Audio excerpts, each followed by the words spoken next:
Entonces iniciamos. Bueno, cuando hablamos de tejidos fundamentales, ¿a ustedes qué se les ocurre? ¿A qué les suena?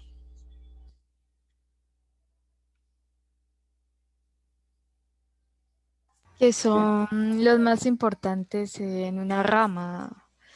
¿Qué son los más importantes en una rama? ¿Qué otra cosa podemos decir? Son los que mejor función tienen en algún movimiento que ejercemos. Son los que mejor movimiento tienen. ¿Qué más podemos decir? Que cumplen una función específica. Que Cada cumplen uno. una función específica. ¿Qué otra cosa podemos decir? ¿Qué son los más abundantes? Que son los más abundantes. ¿Qué otra Están cosa? conformados por células. Que están conformados por células. Bueno, entonces cuando hablamos de tejidos fundamentales, si ustedes recuerdan la primera clase, nosotros hablábamos de que existe una célula. Una célula tiene unas características, eso forma un tejido, ese tejido forma un órgano y ese órgano forma un sistema. Entonces cuando hablamos de tejidos fundamentales, estamos hablando de aquellos tejidos que son la base de la estructura y el funcionamiento del cuerpo humano. Bueno, cuando hablamos de la constitución del cuerpo humano, pues esto ya lo habíamos visto. Vamos a hablar de unas células. Esas células se unen y me forman un tejido o tejidos. Esos tejidos me van a formar órganos y esos órganos me van a formar sistemas. Y desde el punto de vista de los tejidos, entonces vamos a tener el tejido epitelial. Entonces, cuando hablamos de epitelial, por el simple nombre que hay Sería la aquí, piel, ¿no? ¿qué le La suena? capa más externa. O sea, Al epitelio. epitelial es algo que cubre, que está sobre. ¿Listo? El siguiente tejido es el conectivo. Conectivo. Pues ¿A quién le suena? como a de sostén, como a mantener conectadas varias partes. Sí, de Unión. sostén, de unión, de, Sí. digamos lo que es como el relacionista público, tiene conectado a todo el mundo. Pues como un soporte. Sistema muscular, El músculos, locomoción, movimientos corporales. sí, bueno, y el sistema nervioso. Entonces, estos son los 4 tejidos que se conocen como los tejidos fundamentales: el epitelial, el conectivo, el muscular y el nervioso.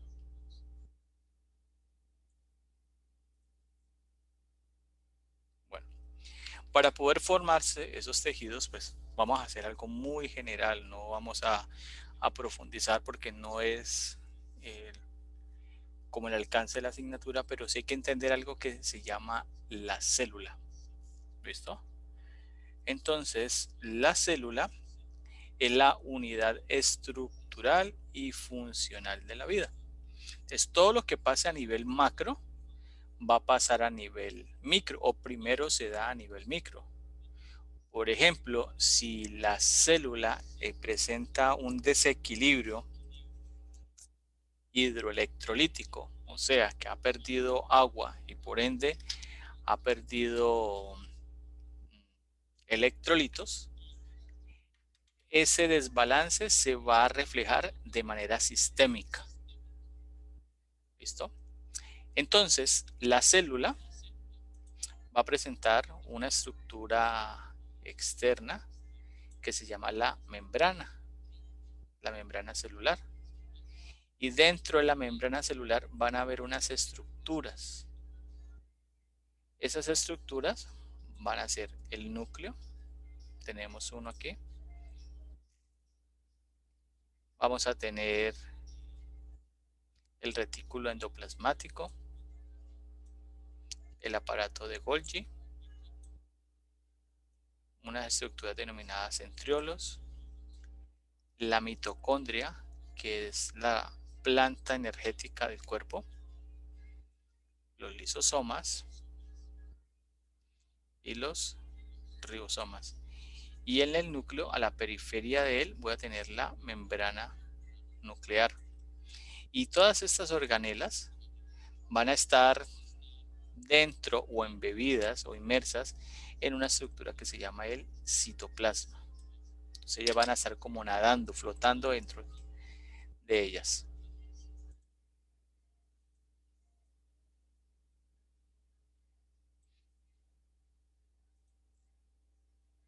Muy bien. El citoplasma puede presentar unas prolongaciones. Entonces vamos a tener unas prolongaciones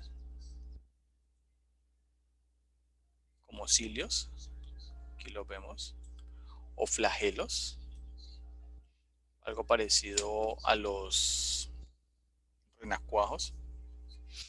Y vamos a tener los microtúbulos. ¿Listo? Ahorita, de un tiempo para acá, se ha comenzado a investigar mucho la importancia que tienen los microtúbulos, en especial con temas asociados a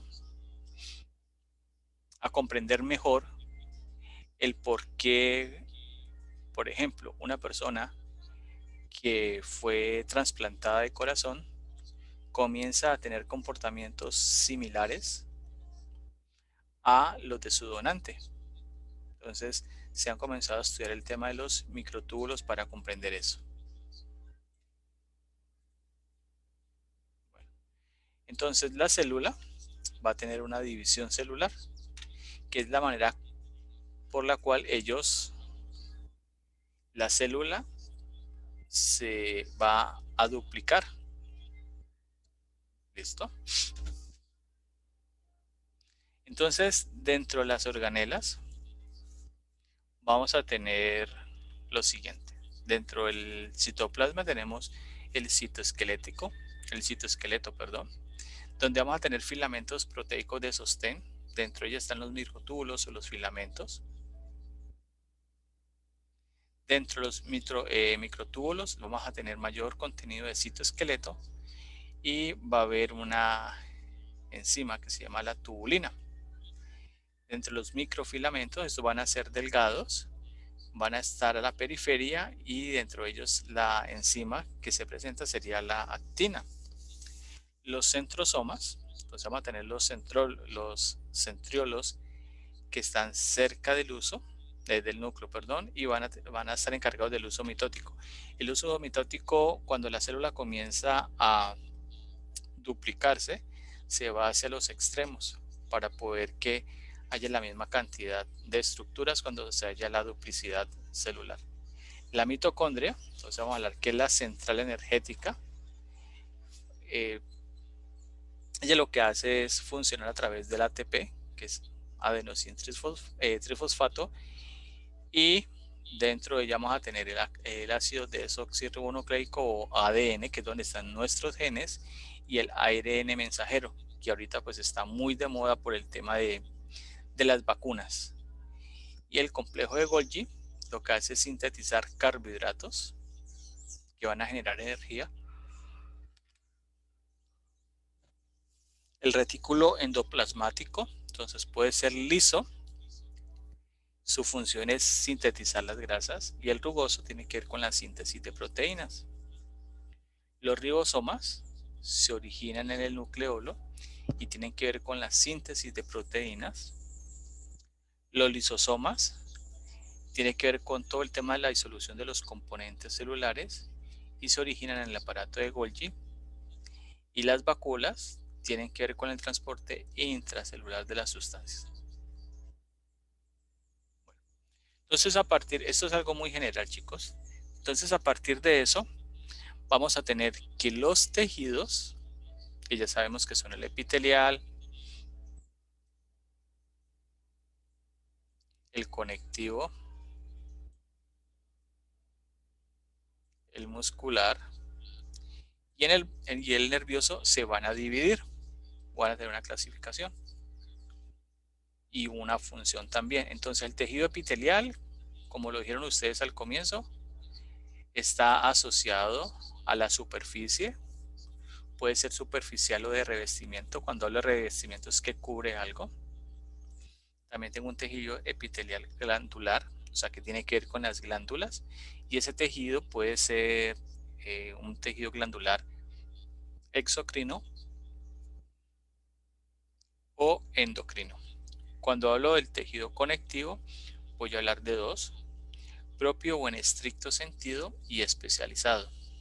Y en el especializado voy a encontrar el tejido cartilaginoso, el tejido óseo y el tejido sanguíneo.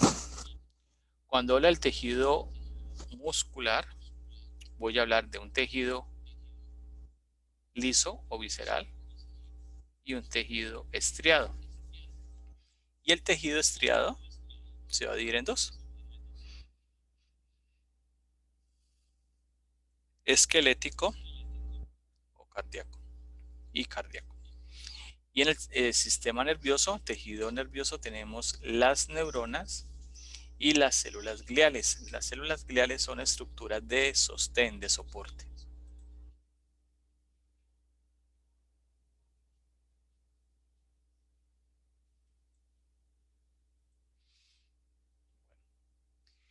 Entonces vamos a hablar generalidades de los tejidos. Entonces el tejido epitelial simple va a tener un origen embrionario en el endodermo, mesodermo y ectodermo. Cuando nosotros nos formamos y ya cuando estamos adultos, nosotros vamos a tener una forma de poder entender la composición del cuerpo. Entonces, cuando yo hablo de ectodermo, es algo que está hacia afuera. Mesodermo sería algo que está en el intermedio y endodermo es algo que está dentro. ¿Qué funciones tienen el tejido epitelial simple? De protección,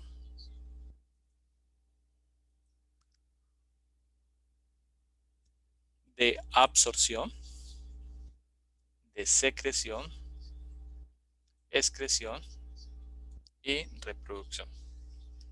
Y en ellos entonces tenemos las dos clasificaciones: el epitelio superficial o de revestimiento y el epitelio glandular.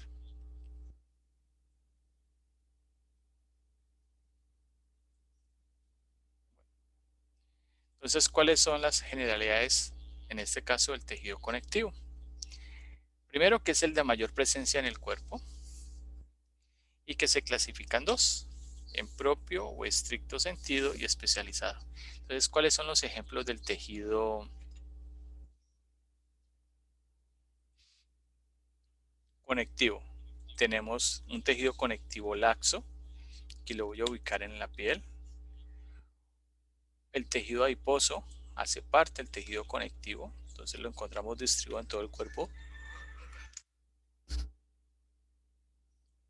Tenemos la sangre, que hace parte de ese tejido conectivo.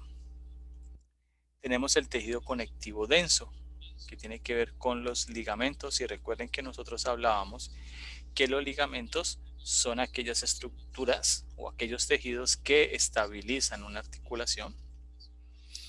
Tenemos el cartílago, que hace parte del tejido conectivo. Recuerden que el cartílago va a estar presente en las articulaciones.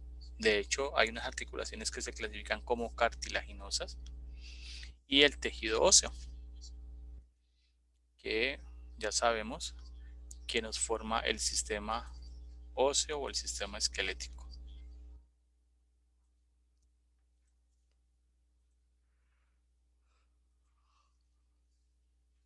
Del tejido muscular, entonces, podemos hablar que una de las características que tiene es la apariencia que da su citoplasma, de que puede ser un citoplasma liso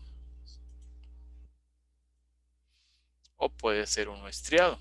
Y dentro del estriado tenemos el esquelético y el cardíaco, que si recuerdan hablábamos la semana pasada que aquel que puedo controlar a voluntad sería el esquelético, porque sobre él yo puedo generar un estímulo que se va a entender luego como un impulso nervioso para poder hacer un movimiento determinado. Entonces, ¿qué propiedades van a tener el tejido muscular? Irritabilidad. ¿Qué significa eso? No es que se enoje, ¿no? Sino que por el estímulo generado por un impulso nervioso va a dar una respuesta conductibilidad, entonces, que va a poder permitir servir como medio para los impulsos nerviosos. Contractilidad, recuerden que los músculos se pueden contraer. Extensibilidad, se pueden alargar, y la capacidad elástica, que se alargan y se acortan.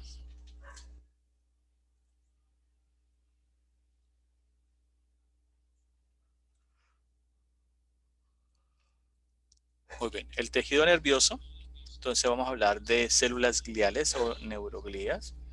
Vamos a tener unos que se llaman los astrocitos. Estos van a ser parte de la barrera hematoencefálica, o sea, la barrera que protege al encéfalo.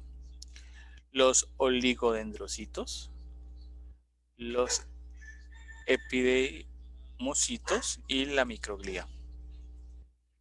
Y dentro de la neurona vamos a tener el cuerpo-soma, que sería esto, el axón, que sería esta prolongación que veo aquí, y las dendritas, que son estas que veo acá, que son las conexiones que me van a permitir conectarse con otras células.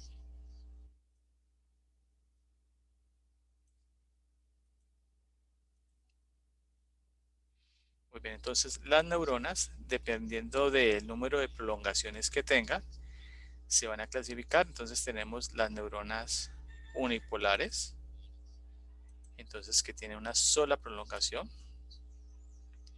y que pues la vamos a ubicar en el sistema nervioso cuando está en crecimiento. Las bipolares tienen dos prolongaciones y la vamos a encontrar, por ejemplo, en las neuronas de la retina y en una mucosa olfatoria que está en la cavidad nasal. Las pseudo-unipolares, o sea que tienen una prolongación, pero va hacia la periferia, y la podemos identificar como un receptor dentro del sistema nervioso central. Y si hablamos de un receptor, nos vamos a referir a qué, por ejemplo, órgano lo vamos a ubicar. La piel. En la piel, muy bien. Y las multipolares, que tienen muchas prolongaciones, ejemplo de ellas, la médula espinal y el encéfalo.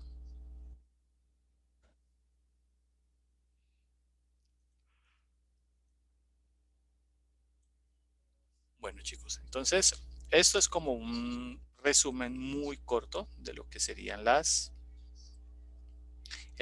tejidos fundamentales. Entonces, a partir de aquí,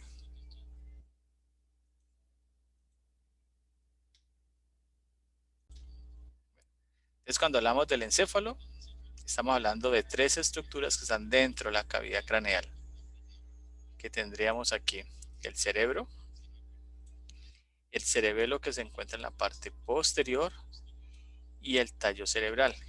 El tallo cerebral, él se va a continuar hacia la parte inferior y posterior del cuerpo a través de una estructura que se llama la médula espinal. ¿Listo?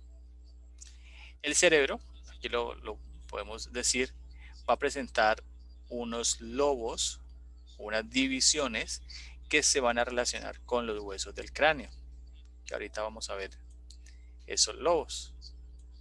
Él va a presentar en la parte superior lobo o lóbulo.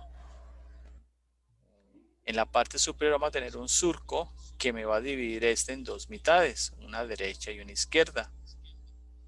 Lo mismo pasa con el cerebelo, que vamos a tener un hemisferio cerebeloso derecho e izquierdo. El cerebelo se ubica posterior e inferior.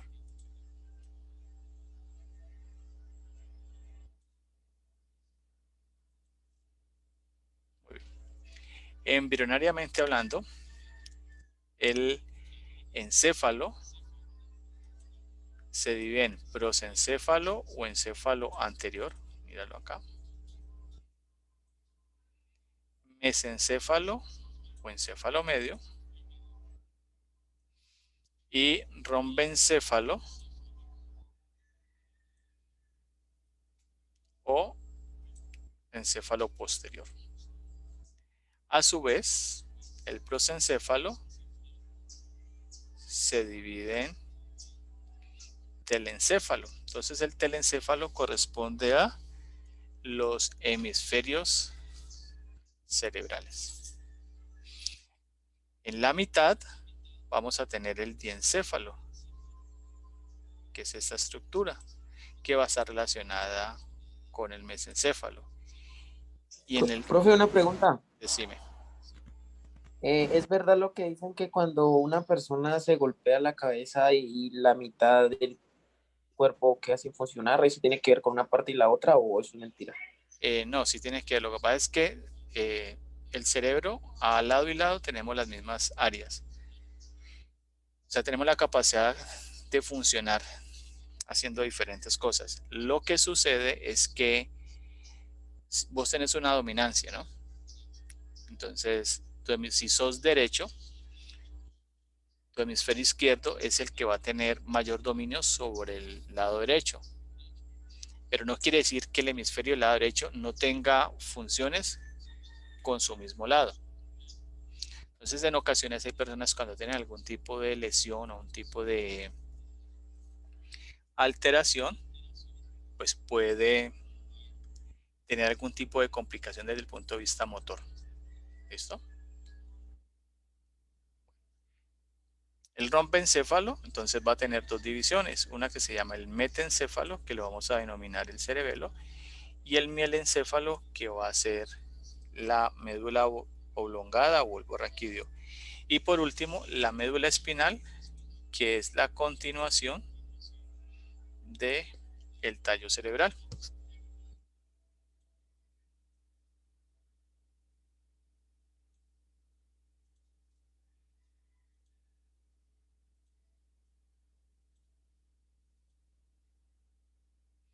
Muy bien, entonces aquí tenemos un corte sagital donde estamos ubicando el prosencéfalo es... El cerebro. Sí, pero desde el origen embrionario sería ¿cuál? El anterior, el medio, El anterior. Anterior. el anterior. Entonces aquí Anterior. tenemos el telencéfalo, que corresponde a los hemisferios, que serían los derecho e izquierdo. El diencéfalo, que estaría aquí en la mitad, que corresponde a una estructura que se llama el tálamo, que va a estar relacionada con el mesencéfalo, que está en la parte inferior. Entonces el diencéfalo va a tener varias partes.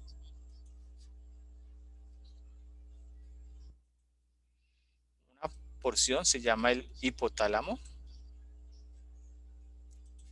que es esta estructura que veo aquí, que se relaciona con una glándula que está ubicada en la silla turca, que se llama la glándula hipófisis. Y de aquí está el eje que regula el sistema endocrino del cuerpo. En la parte inferior del tálamo, relacionándose con el mesencéfalo, tengo el subtálamo.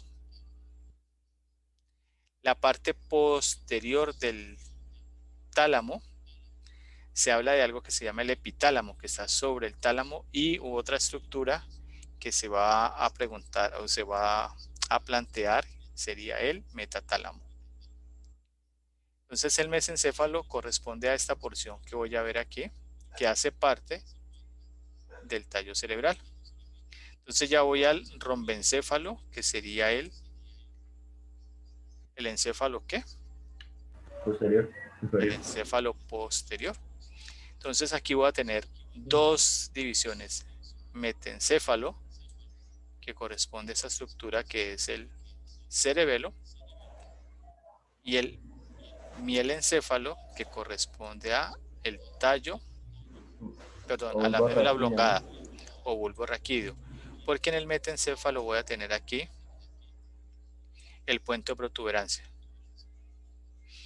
Sin embargo, la unión del mesencéfalo,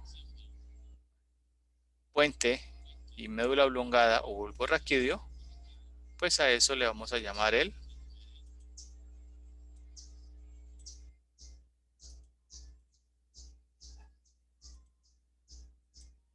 a eso se le denomina el tallo cerebral, que luego ya se continúa como médula espinal.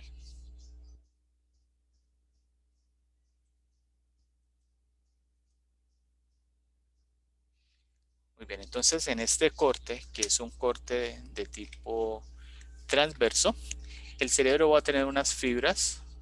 Vamos a dibujarlas aquí. Unas fibras que van a comunicarse desde arriba hacia abajo. Le vamos a llamar, o sea, van a tener comunicación supero, inferior y viceversa. Le vamos a llamar fibras de proyección, que serían estas. Vamos a tener unas fibras que van a comunicarse de lado a lado. Se llaman las fibras comisurales. Y tenemos unas fibras que van a tener una orientación de anterior y posterior, que le vamos a llamar las fibras de asociación. Dentro del encéfalo vamos a tener dos tipos de sustancias. Una que se llama la sustancia gris y otra que se llama la sustancia alba. Entonces la sustancia gris va a estar en la periferia del encéfalo, que corresponde a la corteza cerebral. Por ejemplo, aquí vemos esta resonancia. Mira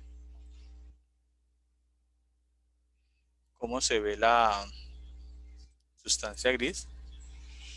Y la sustancia alba corresponde a neurofibras mielinadas, porque tiene una sustancia que se llama mielina, que es esta.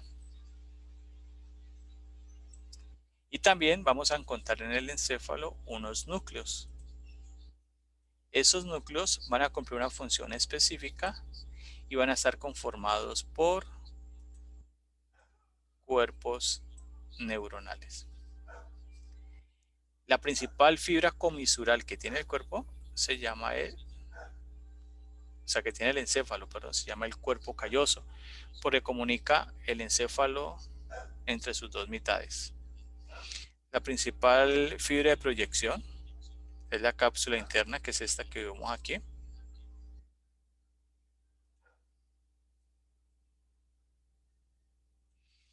Y las fibras de asociación, pues ya les dije, que comunican de anterior a posterior.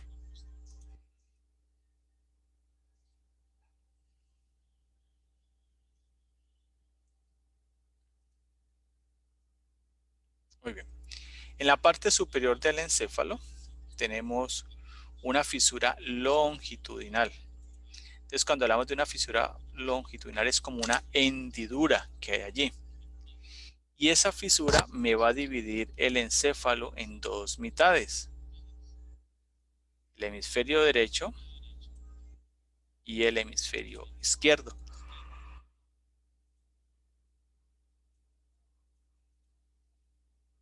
Muy bien. Para poder que el encéfalo quepa dentro de la cavidad craneal, él lo que hizo fue doblarse entre sí, generar una especie de formas circulares. Él comenzó a hacer esto.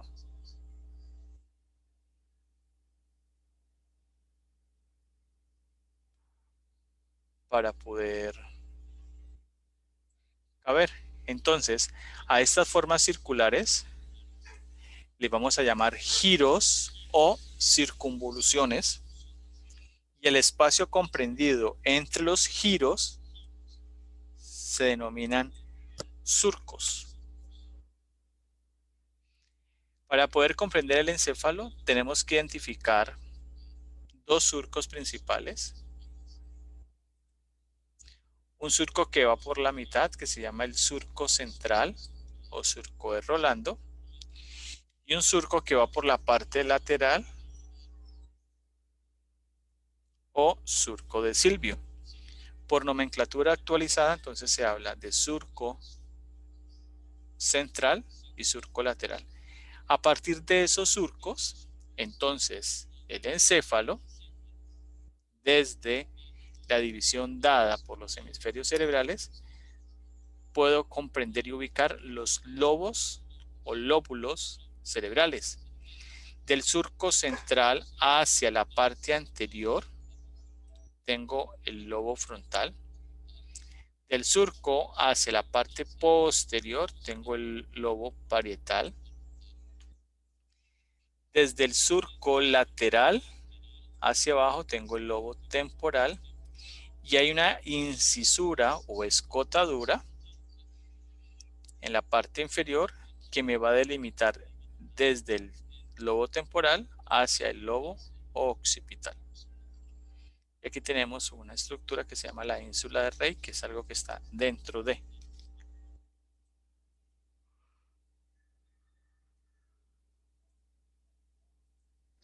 Profe, ¿está abierto un cerebro? ¿Perdón? ¿Que si yo he abierto un cerebro? Sí. Sí. Sí, ¿Y eso, los cerebros se donan o que los cogen? No, los cuerpos que llegan a, por ejemplo, a la universidad son cuerpos que fueron donados. Bueno, les cuento un poco la historia. Son cuerpos de personas que fallecieron en los hospitales públicos con los cuales las universidades tienen unos convenios.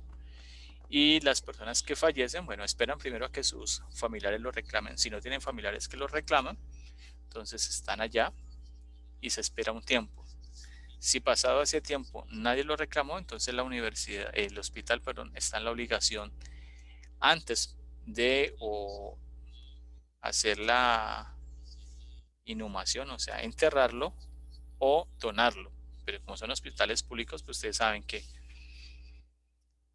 no tienen recursos o sus recursos son limitados. Hacen convenios con las universidades, entonces las universidades lo reciben para estudio. Entonces los cuerpos que hay en las universidades tienen nombre y apellido. Normalmente, lo que le dije, son personas que fallecen y lo reclaman. Y las características de esas personas son habitantes de calle. Profe, disculpa que te pregunte. Decime. Y cuando un cerebro es así estudiado, ¿hasta qué capacidad tiene de saber de sus pensamientos o de sus reacciones o algo así? ¿Hasta ese nivel llega? No, simplemente para estudiar las partes. No, solamente para estudiar las partes, porque el encéfalo, de hecho el encéfalo, alto porcentaje del encéfalo es grasa. Y la energía que está allí, o sea, expresada en términos de impulsos nerviosos, vuelvo, como lo dije, esa energía. Entonces, cuando la persona fallece, pues ya desaparece. De hecho, ahorita hay hay mucho información sobre el encéfalo, sobre la neurociencia y todo lo que podemos entender. Por ejemplo, que nosotros somos, nuestra realidad depende de nuestros pensamientos. Por eso les coloqué la frase ahorita: donde enfocas tu energía, enfocas tu atención. Porque eso ya está demostrado. O sea, está demostrado que nosotros podemos construir nuestra realidad. Es más, la física cuántica ha comenzado a explicar muchísimas cosas de lo que sucede con nuestros pensamientos, nuestras emociones y toda la correlación que hay entre el sistema nervioso central, el sistema nervioso autónomo, las emociones, la relación con las enfermedades y una cantidad de cosas. Es un tema bien interesante, bien interesante. De hecho, tengo un amigo. Pues yo hace tiempo yo leí un artículo y pues no sé si sería verdad, ¿no? Pero decían que cuando Albert Einstein murió, a él se le robaron el cerebro precisamente para eso de lo que yo le estaba preguntando. Sí, no, lo que hicieron, cuando llevaron el cerebro de Albert Einstein era un cerebro normal, de hecho era hasta más pequeño. Y lo que hicieron fue, bueno, hacer unos cortes y estudiar histológicamente lo que había allí, pero no encontraron nada diferente. Lo que sucede es que el encéfalo tiene una capacidad a nivel neuronal de generar algo que se llaman sinapsis. Entonces, las sinapsis son conexiones que se hacen con otras áreas del cerebro. Por ejemplo, Albert Einstein era una persona muy creativa. Entonces él siempre estaba pensando cosas y por eso se podía conectar. O sea, no es que si el cerebro es más grande seamos más inteligentes o sea más pequeños seamos menos, no. Yo creo que de hecho las inteligencias son múltiples, ¿no? Entonces tenemos una inteligencia. ¿Y es verdad eso que el cerebro no se ha desarrollado al 100%? Pues mira, hay una teoría que de pronto en últimas es como contradictoria, porque cuando el cerebro funciona, funciona al 100%. Algunos dicen, no, que es que no hemos alcanzado sino a desarrollar el 10%, no. Yo creo que el desarrollo... Sí, pero pues ese es un mito que hay. Sí, pero no, yo creo que el cerebro sí está. Lo que pasa es que, diría yo, es que no utilizamos el 100% del potencial del cerebro. Esa es una cosa diferente. O sea, no lo utilizamos. ¿Y por qué no lo utilizamos? Por diferentes circunstancias culturales, de formación. Por ejemplo, abran sus cámaras, chicos.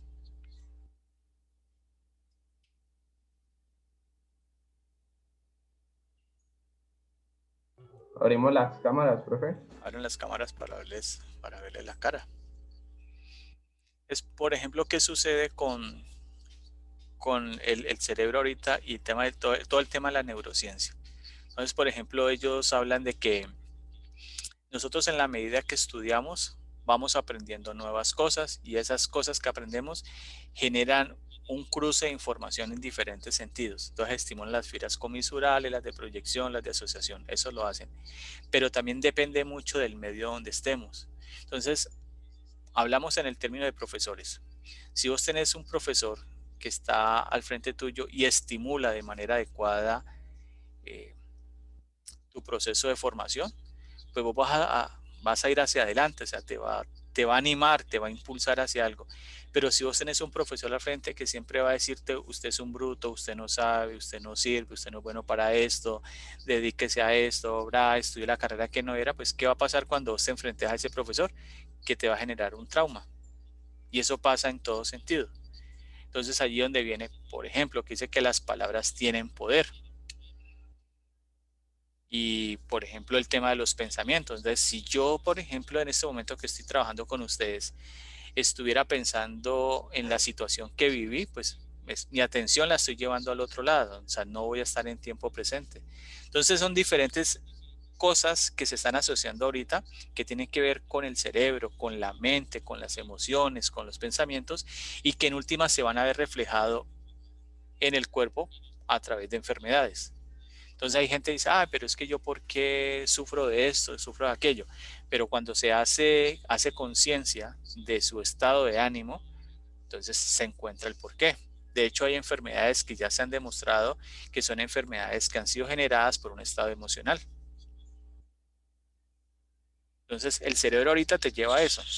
Entonces, Así como cuando uno rompe con alguien, le dan como ¿cómo dice?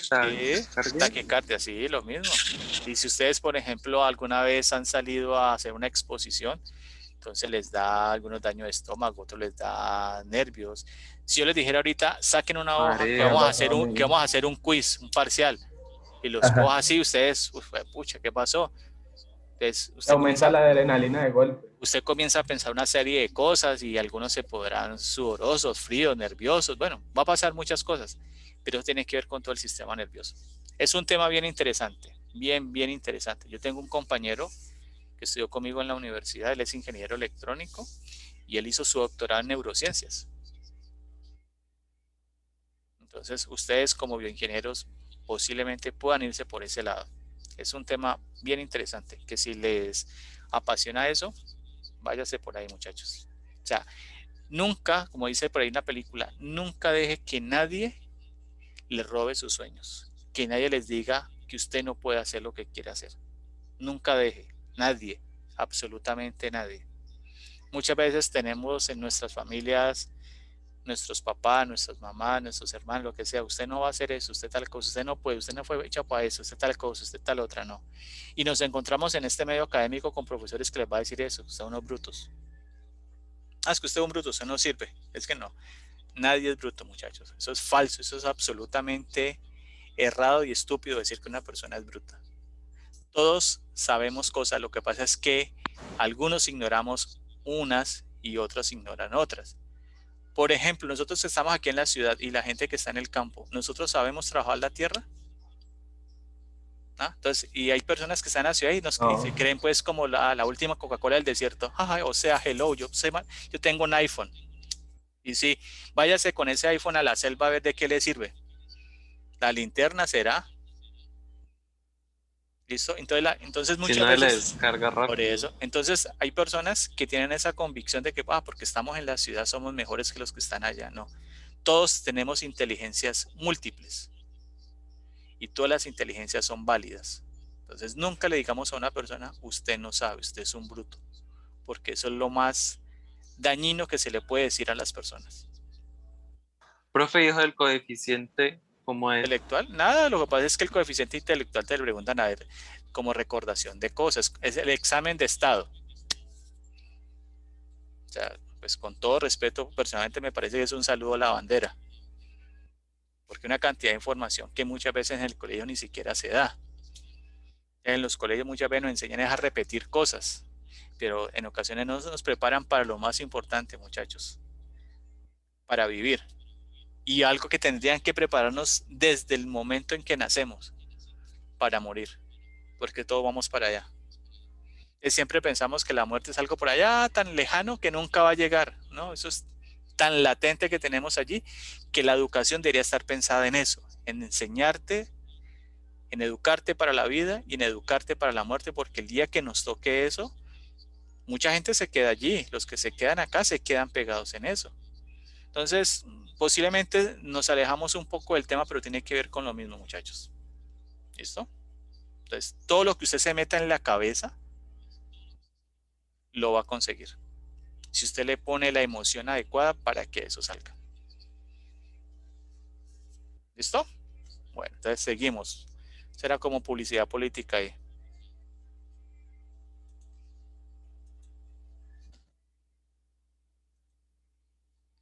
Bueno, entonces seguimos, chicos. Entonces aquí tenemos ya unos cortes y unas vistas.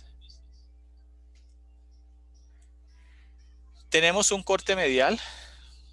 Este corte medial me divide los dos hemisferios.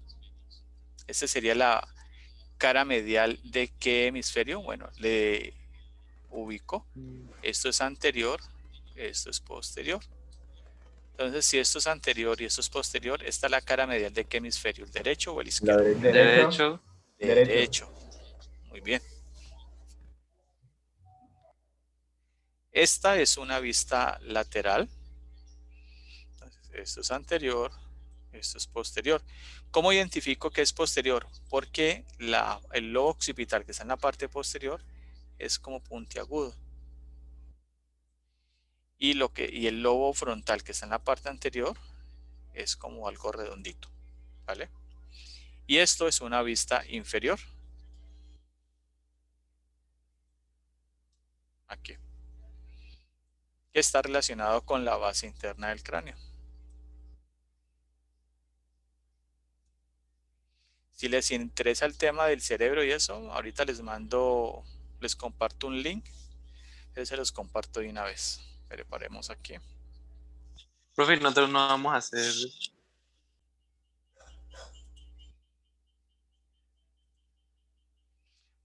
Entonces acá tenemos que el encéfalo va a tener algo que se llaman áreas.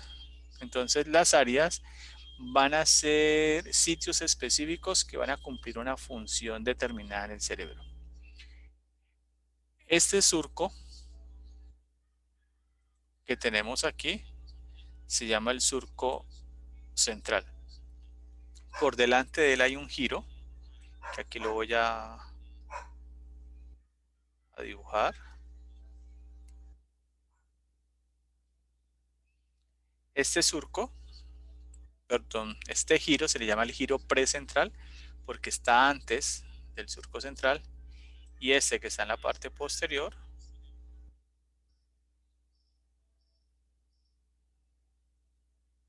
corresponde al postcentral, o sea que está posterior.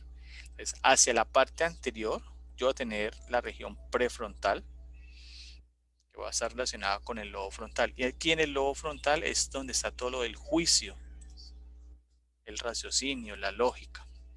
Entonces, por ejemplo, aquí en el giro precentral hay un área que se llama el área 4. Aquí va a tener un área que se llama el área 6. Y hacia aquí adelante va a tener un área que se llama el área 8. Entonces, el área 4 tiene que ver con el área del movimiento. El área 6 es un área de asociación. Y el área 8 tiene que ver con el movimiento ocular, que va a estar relacionado pues con toda esta parte. Entonces, ¿qué sucede? Si vos estás en la calle y ves que viene un carro, la primera área que estás estimulando va a ser esta, porque estás viendo lo que viene. Esta área de asociación te va a decir qué hacer. Analiza la información. Y esta es la que, esta le dice a esta, hermano, viene un carro muy rápido, corra. Entonces esta envía la información y hace que los músculos se activen y arranquemos a correr. Hay diferentes áreas. Se llaman las áreas de Brodmann. ¿Áreas de qué dijo, profe? Brodmann. ¿Brodmann? No. Muy bien. Aquí tenemos entonces unas partes en una vista medial. Esta corresponde al cuerpo calloso, que son fibras de qué tipo. Cartilaginoso.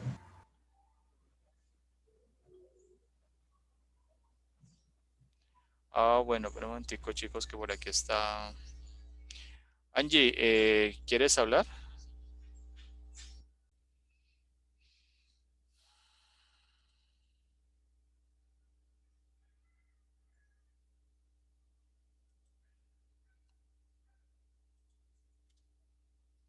Bueno, entonces ya dejamos el encéfalo y vamos a ir al tallo cerebral.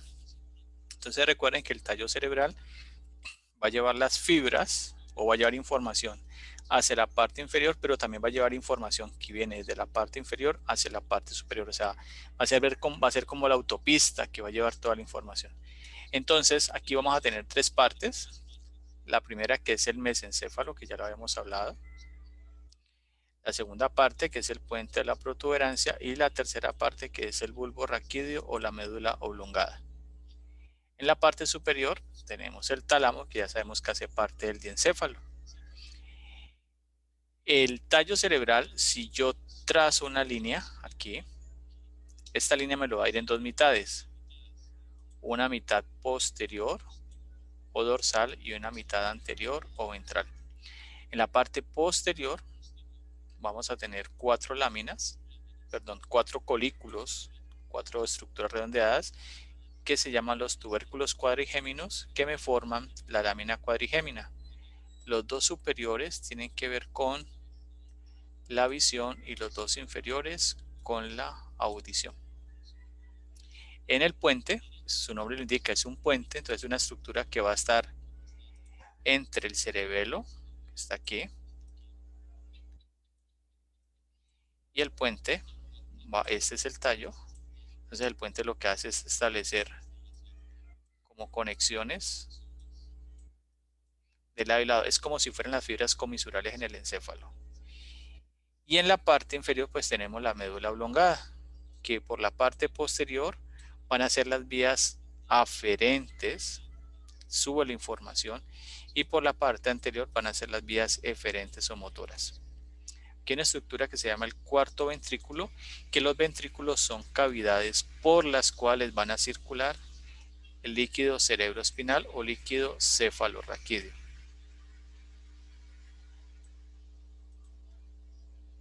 Bueno, aquí tenemos, entonces ya es un esquema mucho más estructurado. Esta es la vista anterior. Eso corresponde al mesencéfalo, con dos estructuras que se llaman los pedúnculos cerebrales. Entonces, pedúnculo cerebral izquierdo, pedúnculo cerebral derecho, y en el medio va a estar la fosa interpeduncular, acá. ¿Listo? En la parte inferior voy a tener el puente, míralo, mira las fibras. Este es el cerebelo, lo que les decía, comunica. Y en la parte inferior tengo la médula oblongada con unas estructuras. Medialmente tengo las pirámides, corresponden a la vía motora, y lateralmente tengo las olivas.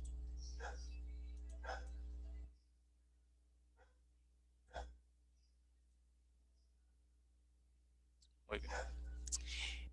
En el tallo cerebral, hacia la parte posterior en relación con el cerebelo, tengo un espacio que corresponde al cuarto ventrículo, que en su parte cercana al tallo corresponde al piso del cuarto ventrículo, o sea que el techo estaría aquí en esta región.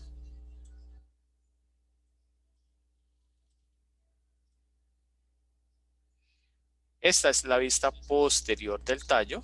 Entonces, el puente, que ya sabemos que hace parte del tallo cerebral, va a presentar tres estructuras que se llaman los pedúnculos cerebelosos. Entonces tengo el pedúnculo cerebeloso superior, el pedúnculo cerebeloso medio y el pedúnculo cerebeloso inferior. Y aquí una estructura en forma de rombo. Mira que no me salió bien.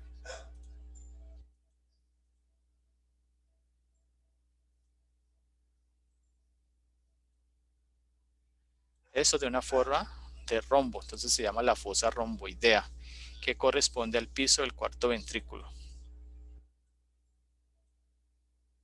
Muy bien. Este ya es el cerebelo.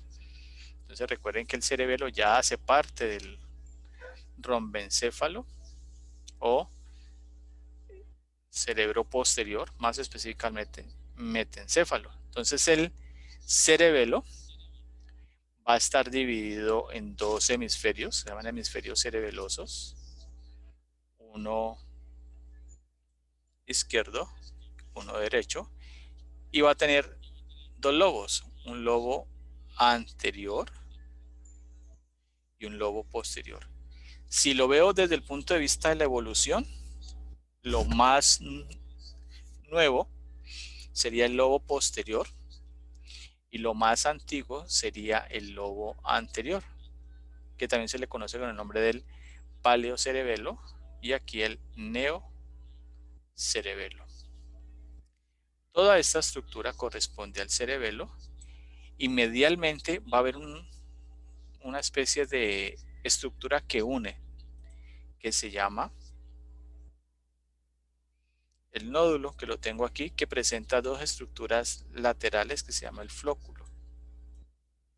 Y abajo tengo esta estructura que se llama el vérmix, que parece una especie de gusanito. ¿Listo? El cerebelo tiene que ver ¿con qué? Con la postura, con el equilibrio. De hecho, cuando el cerebelo falla o tiene alteraciones, pues algunos dicen que tiene la marcha del borracho, o sea, una marcha alterada que no se puede controlar. Y esta parte del lobo flóculo nodular, que está conformada por el nódulo y el flóculo, va a corresponder al arquicerebelo. Entonces yo tengo arquicerebelo, paleocerebelo y neocerebelo.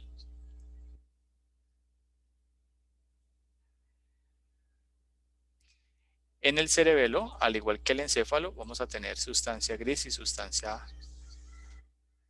alba. Y también vamos a tener núcleos. Mira, esto es el puente. Entonces mira cómo las fibras se van a comunicar de lado a lado a través de los pedúnculos cerebelosos medios. En el encéfalo, nosotros teníamos unas estructuras así circulares que se llamaban ¿cómo? Giros, circunvulaciones. Giros o circunvoluciones.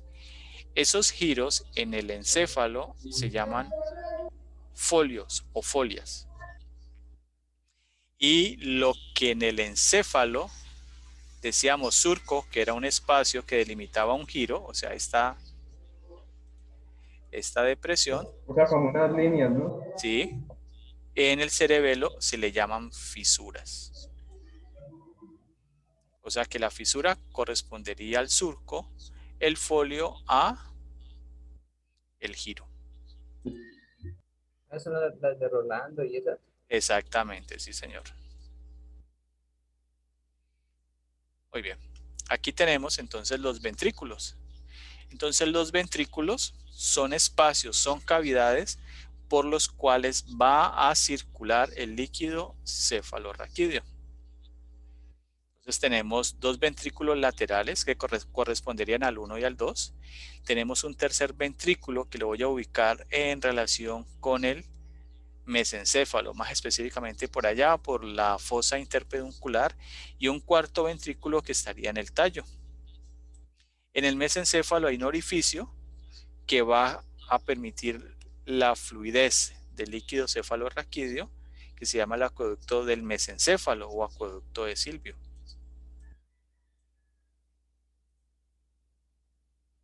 Entonces aquí tenemos, mira el acueducto del mesencéfalo o acueducto de Silvio. Entonces aquí estamos. Está en la parte posterior del mesencéfalo y por aquí el líquido cefalorraquídeo comienza a drenar, pasa por el cuarto ventrículo y sigue drenando a través de la médula espinal.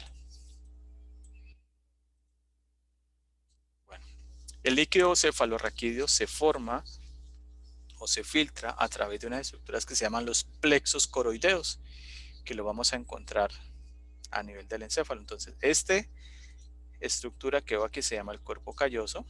Este sería los ventrículos laterales.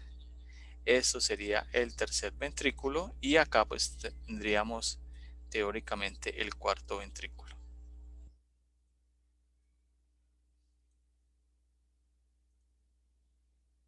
Muy bien, entonces esto es un corte sagital. Aquí tenemos las meninges. Las meninges son tres. La más externa se llama la... ¿No es la pera madre? Dura madre, dura. La más externa es la más rígida. Entonces ella lo que va a hacer es formar unos espacios por el cual va a circular el líquido cefalorraquídeo. Por aquí tenemos el seno sagital superior. Por aquí va a pasar la sangre de la parte superior.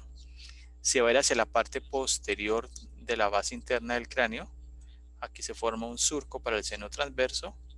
Aquí se forma el surco para el seno sigmoideo y luego la sangre se va a ir hacia el foramen yugular, hacia el lado derecho.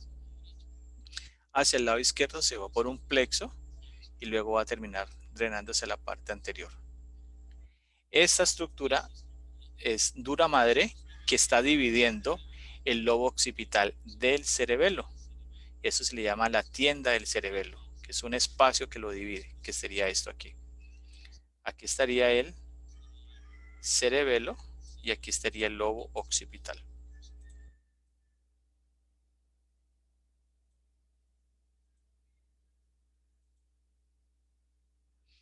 Entonces el líquido cefalorraquídeo, perdón.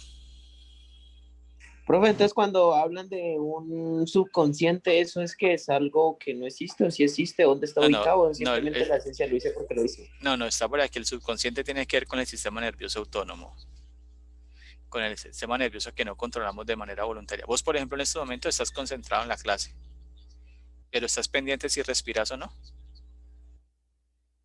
Ah, no es algo automático, ¿no? Exactamente. Dijiste la palabra exacta, automático. Ahora, ¿que se puede programar? Sí, claro que sí. Mejor dicho, el subconsciente es como un iceberg. Aquí está el océano. Aquí vemos una puntica, pero la gran cantidad está acá abajo. ¿Listo?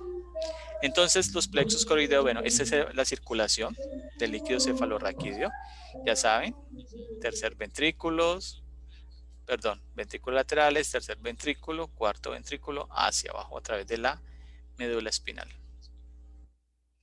Cuando el líquido cefalorraquídeo no drena, siguiendo esa lógica, el cráneo aumenta de tamaño y genera una compresión a nivel de la masa encefálica y eso se le llama una hidrocefalia. Entonces, claro, empuja la masa encefálica hacia arriba, los huesos están en proceso de formación y los ojitos tienen un signo del sol poniente. ¿Han visto la bandera de Japón? Sí. Más o menos, entonces Sí, que es algo así. Entonces hay un colombiano que desarrolló una válvula que se llama la válvula de Hacking. Esa válvula se puede llevar al abdomen, al peritoneo o se lleva al atrio derecho y drena el líquido cefalorraquídeo. Porque alguna de las estructuras por las cuales tiene que circular está taponada. ¿Eso pasa mucho?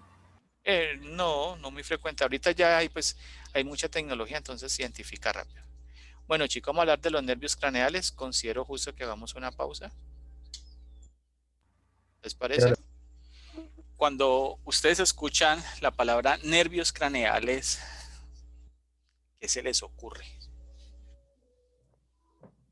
Los nervios del cráneo. Exacto. Nervios del cráneo. Muy bien. ¿Qué más se les ocurre?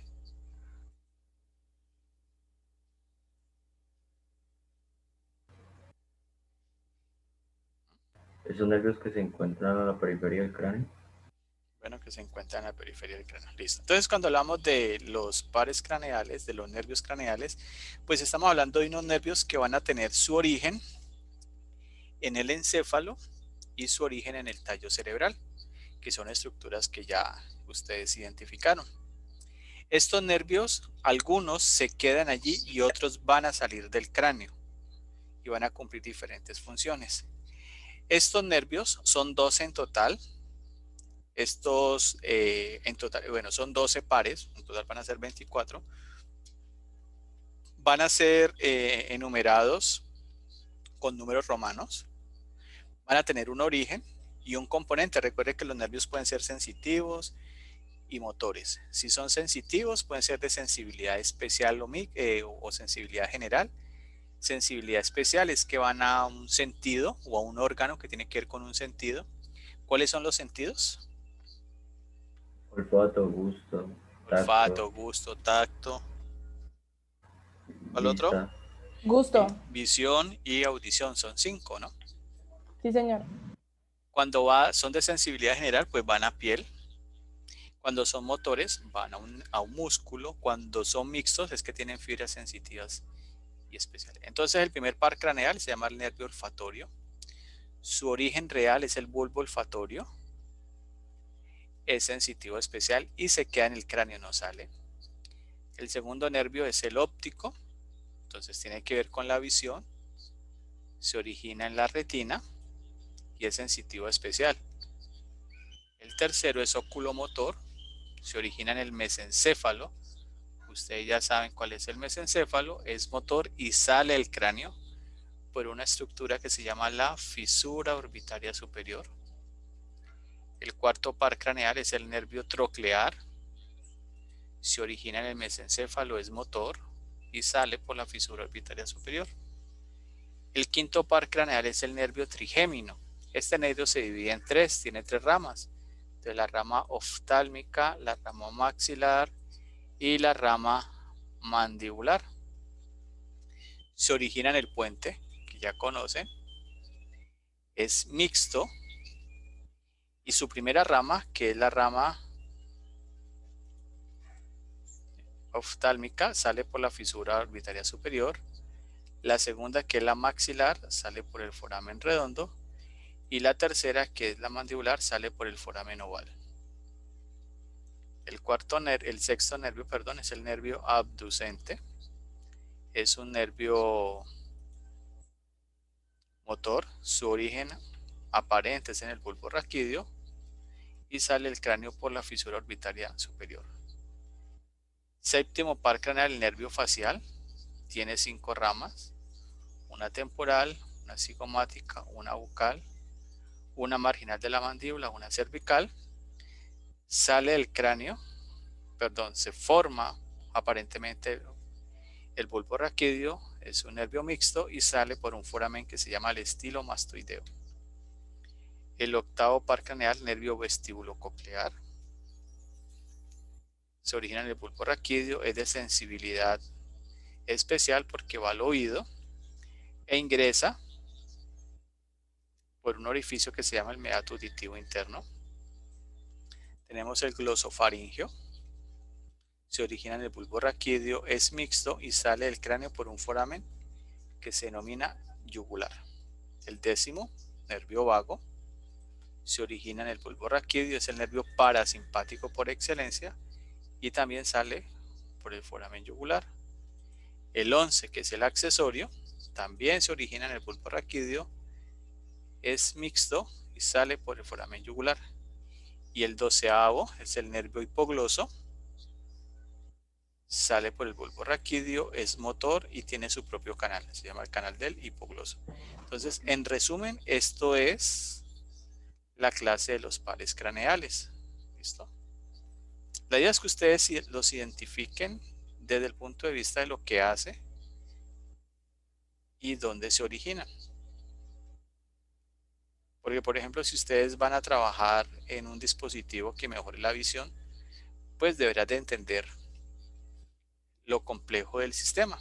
¿A partir de qué? De su inervación, de sus diferentes acciones. Entonces eso es fundamental, chicos, que lo entiendan.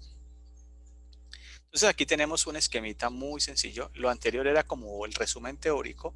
Esto sería como el resumen gráfico de los pares craneales.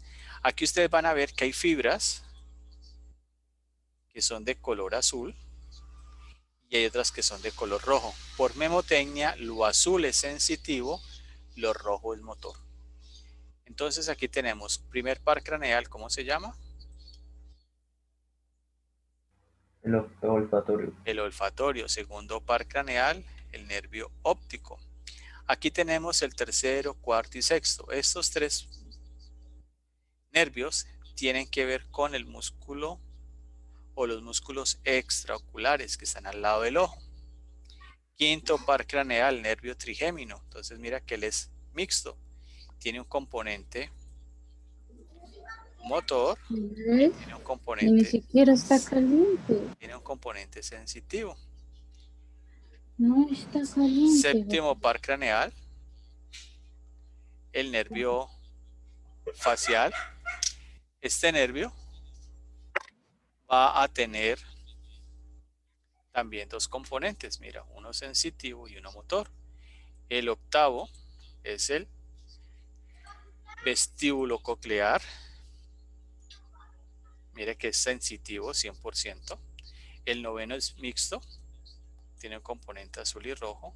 El décimo también es mixto, pero recuerden que este es parasimpático.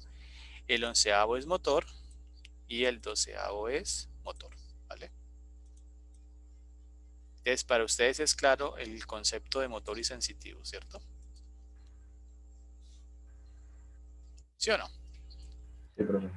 Entonces, Sí. cuando hablamos de orígenes reales a la altura del tallo cerebral, que ya lo vimos, van a haber unos núcleos, que recuerden que los núcleos son cúmulos de cuerpos neuronales que tienen una función específica, que van a generar su componente motor o su componente sensitivo. Realmente el nervio se origina allí, sin embargo su salida, su eferencia es por otro lado. Entonces esto es la vista posterior del tallo. Aquí tenemos sus tres componentes: mesencéfalo, puente o protuberancia, médula oblongada o bulbo raquídeo. Aquí a lo largo del mesencéfalo tenemos el núcleo, que es el origen real del tercero y el origen real del cuarto. Pero aquí tenemos, estos son los orígenes del tercero y el cuarto. Tercero oculomotor, cuarto troclear. Aquí tenemos el origen del quinto. Mira el núcleo donde se forma, pero mira por dónde sale. Por eso decimos que es origen aparente. Aquí tenemos el núcleo del sexto y el núcleo del séptimo. Mira por dónde sale el nervio. Aquí tenemos el núcleo para el nervio vago y aquí tenemos el núcleo para el nervio hipogloso. Entonces, el sitio donde está el núcleo no quiere decir que sea el sitio por donde sale algo diferente. Y aquí tenemos los núcleos, por ejemplo, para el quinto, que recuerden que es mixto. Entonces, mira de todo el recorrido que hace. Mira ese recorrido para poder salir por aquí, junto con su rama motora. Y acá tenemos, mira el núcleo del vago, mira todo el recorrido que tiene para luego salir por aquí. Mira que aquí hay una fibra, un núcleo que le va a dar también un componente y aquí hay otro componente que va a llegar acá. Entonces eso es importante tener en cuenta, la diferencia entre origen real y origen aparente.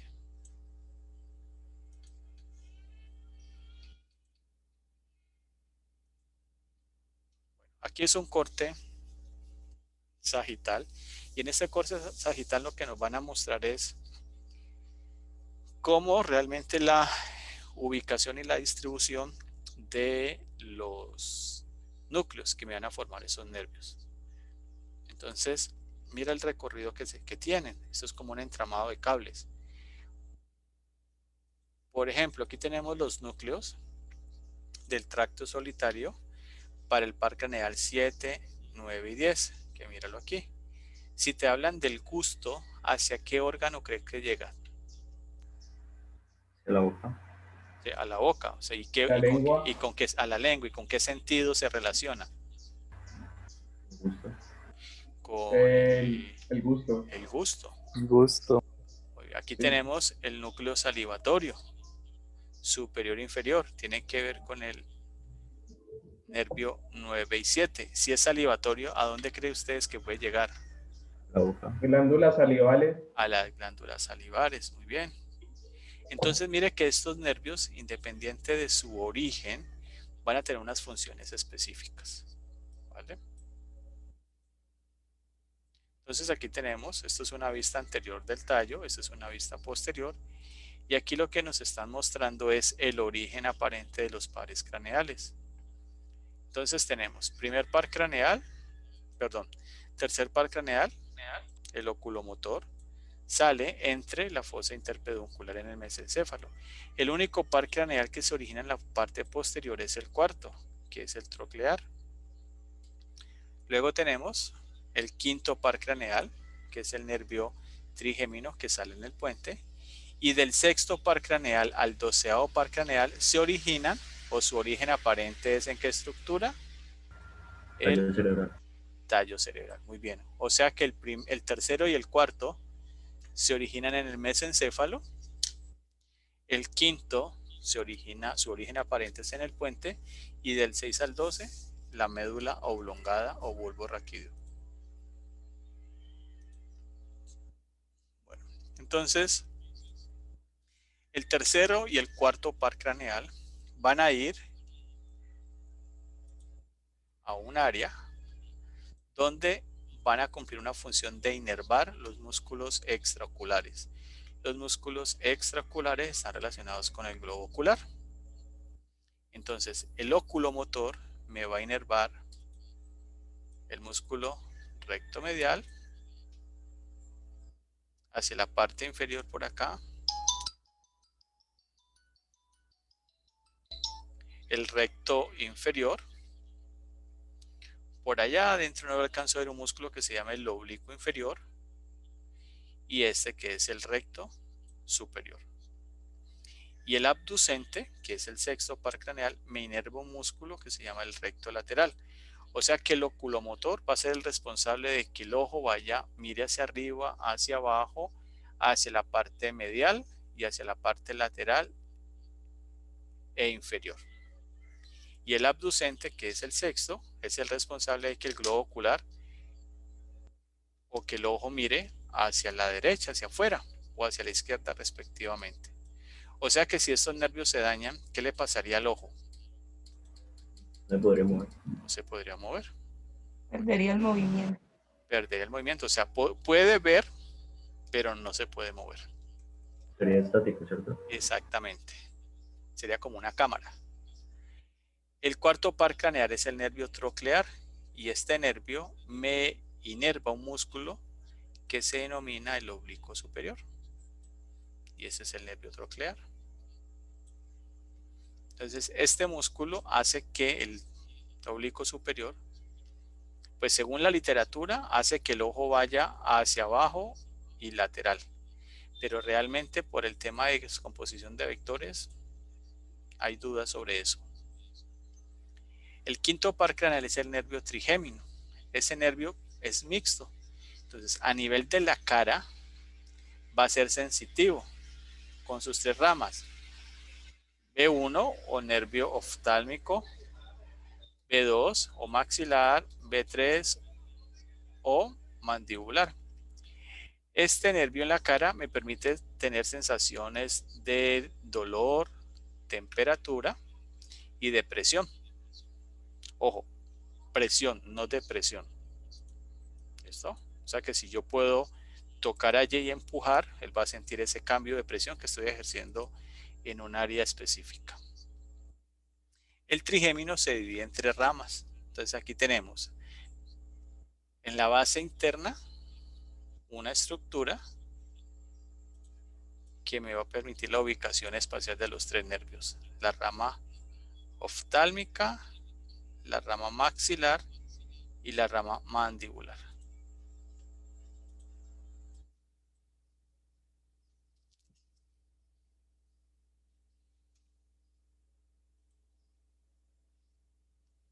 El nervio oftálmico a su vez me va a dar 3 ramas. Una se llama la lacrimal, que va a ir hacia la glándula lacrimal, o sea que tiene que ver con qué función. La secreción de lágrimas. La secreción de lágrimas, que puede ser una consecuencia de las notas del parcial que tengamos dentro de 8 o 15 días, ¿cierto? Puede ser, ¿cierto? No. Pues eso es una posibilidad, puede que sí, puede que no. Tenemos el ramo frontal y medialmente tenemos el naso ciliar.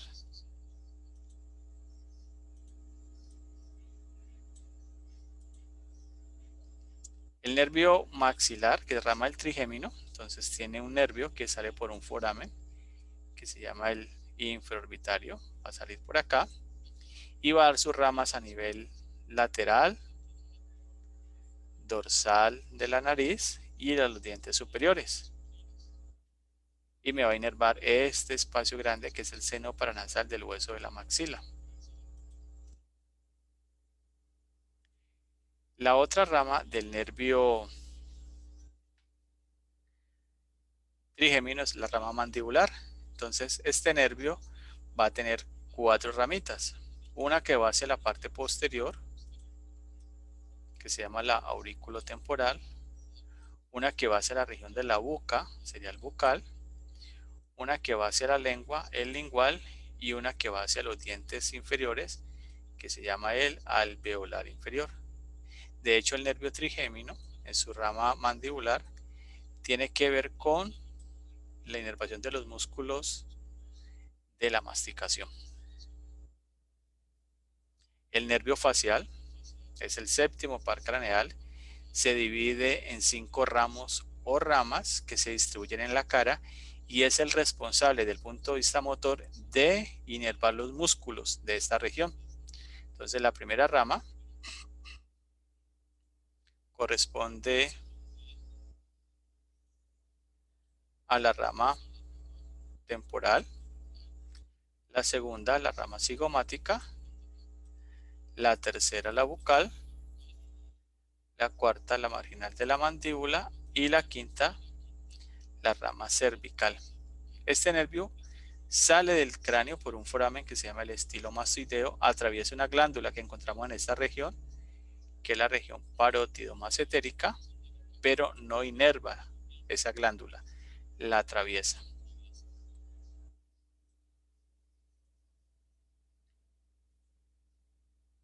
En su componente parasimpático, entonces va a terminar a través de unas fibras en la glándula lacrimal, acompañando al nervio lacrimal, y va a inervar las glándulas submandibulares, que son glándulas salivares. Aquí, cuando ese nervio se daña, entonces hay una parálisis, se llama la parálisis de Bell. Si vemos el rostro de la persona, estamos viendo que la parte afectada es el lado izquierdo, porque hacia el lado derecho, como estos músculos inervados por este nervio, pues hacen como, están en un equilibrio. Cuando se debilita uno, entonces el lado contrario ejerce mayor fuerza. Y esta persona pues se puede recuperar. El nervio glosofaringio es un nervio mixto, entonces él va a tener un componente de inervación de la glándula parótida, me va a inervar la mucosa de la cavidad nasal, de la cavidad oral, me va a inervar un músculo que se llama el estilofaringio, y a nivel de vasos sanguíneos del cuello va a tener quimioreceptores y varoreceptores, o sea, va a tener sensores de cambios químicos y sensores de cambio de presión, este nervio. Mire que lo que ustedes, por ejemplo, en su momento van a trabajar con sensores, ya el cuerpo humano lo tiene. Desde su componente parasimpático, entonces me inerva la glándula, que es la glándula salivar mayor, conocida como la glándula parótida. El nervio vago es el nervio más largo del cuerpo desde el punto de vista de su funcionamiento. Entonces, ya sabemos dónde se origina. Este nervio me va a inervar el sistema respiratorio, el sistema circulatorio, me inerva la parte posterior de la lengua, me inerva la tráquea, la laringe, la faringe, el corazón y la mitad derecha del sistema digestivo. O sea que si este nervio falla, pues, ¿qué creen ustedes? ¿Y qué puede Parálisis pasar? total. Se muere. Baila. Al otro lado. El nervio vago aquí, él desciende en el cuello. Como es tan largo, pasa entre dos estructuras vasculares. Esta se llama la arteria carótida y posterior tendríamos la yugular interna. Muy bien. Desciende por el cuello y me va a inervar esta estructura que se llama la laringe y la faringe. Ah, esa es la función del nervio vago. O sea, entre otras, sí. O sea que Ok. si va a la laringe tiene que ver con el sistema respiratorio y hay una parte que tiene que ver con la fonación, inerva las cuerdas vocales. Entonces, si el nervio vago falla, uno de los problemas que se puede encontrar es que va a haber dificultad para hablar. Ah, la pérdida del habla. Exactamente. El onceavo, que es el nervio accesorio, entonces es un nervio que va a tener un componente motor porque me va a inervar dos músculos. Este que se llama el esternocleidomastoideo y ese que se llama el trapecio a través de su ramo externo. Y su ramito interno, que sería la raíz craneal, va a acompañar al nervio vago y va a llegar a los músculos de la laringe, o sea, los músculos que tienen que ver con la fonación. Y el último par craneal es el nervio hipogloso, que a veces jocosamente decimos que a los estudiantes se les alborota, porque es el nervio que inerva motoramente la lengua. Entonces, claro, cuando les da por hablar mucho, decimos se les alborotó el hipogloso. Muy bien. Entonces ya vamos a hablar del sistema nervioso periférico. Entonces, si yo hablo del sistema nervioso periférico, ¿a ustedes qué se les ocurre? Las extremidades. Exactamente, abrir las extremidades. Entonces, si ustedes recuerdan lo que vimos desde el comienzo, aquí hay una estructura que está conformada por tres partes. Aquí hay una elevación así. La protuberancia, el bulbo raquídeo y... Exactamente. Entonces, por ejemplo, aquí está...